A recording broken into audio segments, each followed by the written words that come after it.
Hai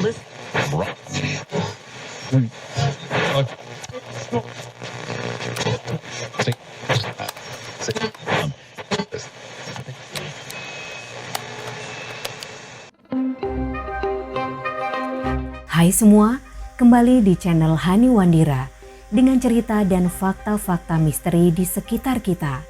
Kali ini mengenai hal yang sedang viral di negeri kita, yaitu fakta misteri KKN di Desa Penari yang sedang ramai diperbincangkan.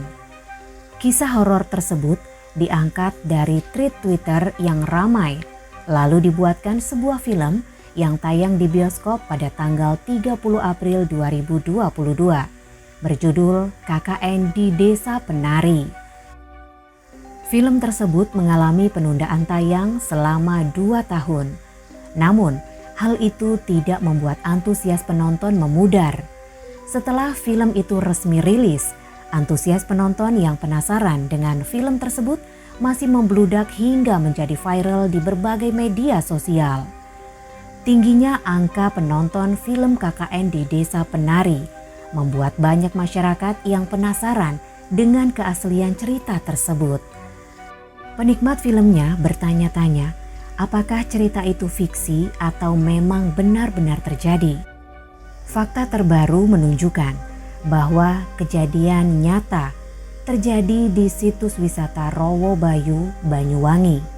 Menurut Pak Saji, juru kunci situs Rowo Bayu, Pak Saji menuturkan bahwa ia mempunyai data yang real tentang kisah KKN di Desa Penari yang merenggut 2 nyawa.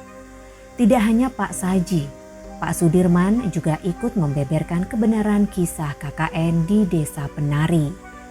Diangkat dari cerita horor yang viral di Twitter pada tahun 2019, dibintangi oleh Tisa Biani dan Ahmad Megantara.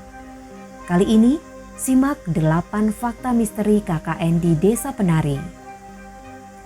1. Waktu kejadian. Menurut Pak Sudirman, selaku pengelola dan penjaga Rowo Bayu mengatakan bahwa kejadian yang sebenarnya terjadi pada tahun 2008.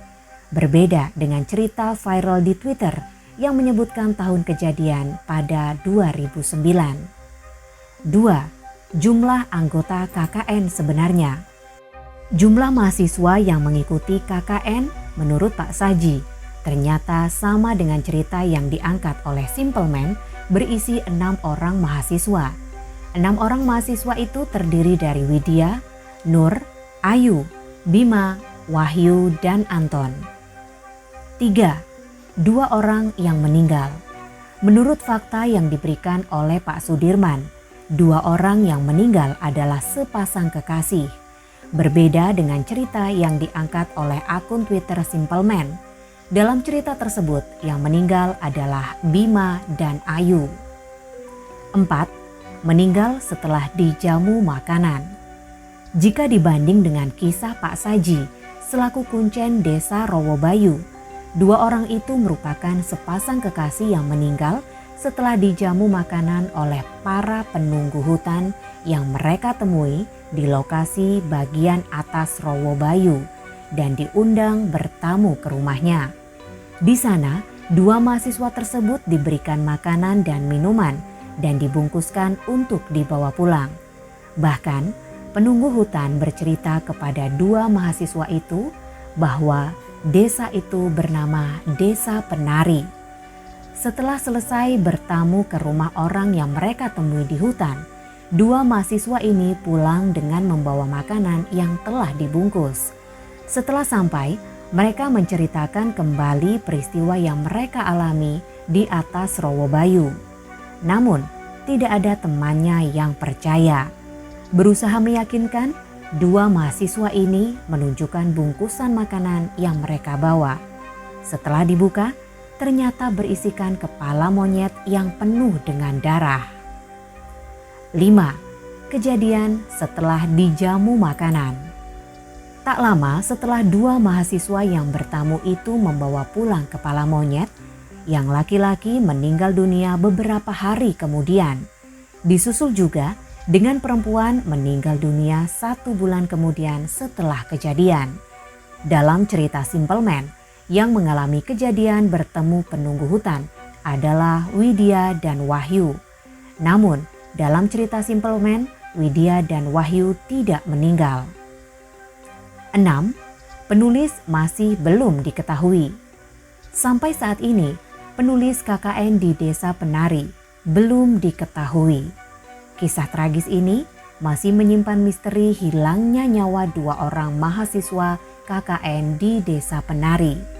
Yang sebenarnya permintaan untuk dirahasiakan adalah permintaan narasumber asli. 7. Rentang waktu penulisan treat KKN di Desa Penari. Akun Simple Man menulis treat tentang KKN di Desa Penari memakan waktu selama 16 hari.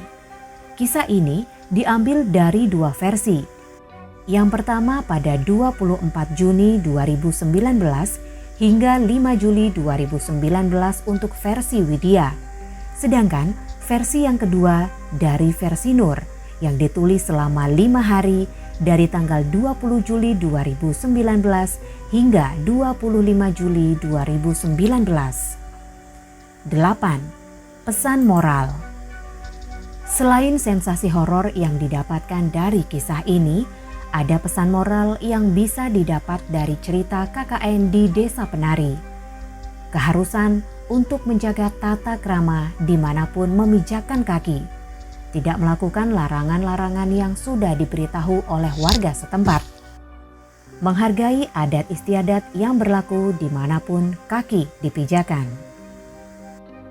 Demikian 8 fakta misteri KKN di Desa Penari menurut juru kunci lokasi asli kejadian KKN di Desa Penari.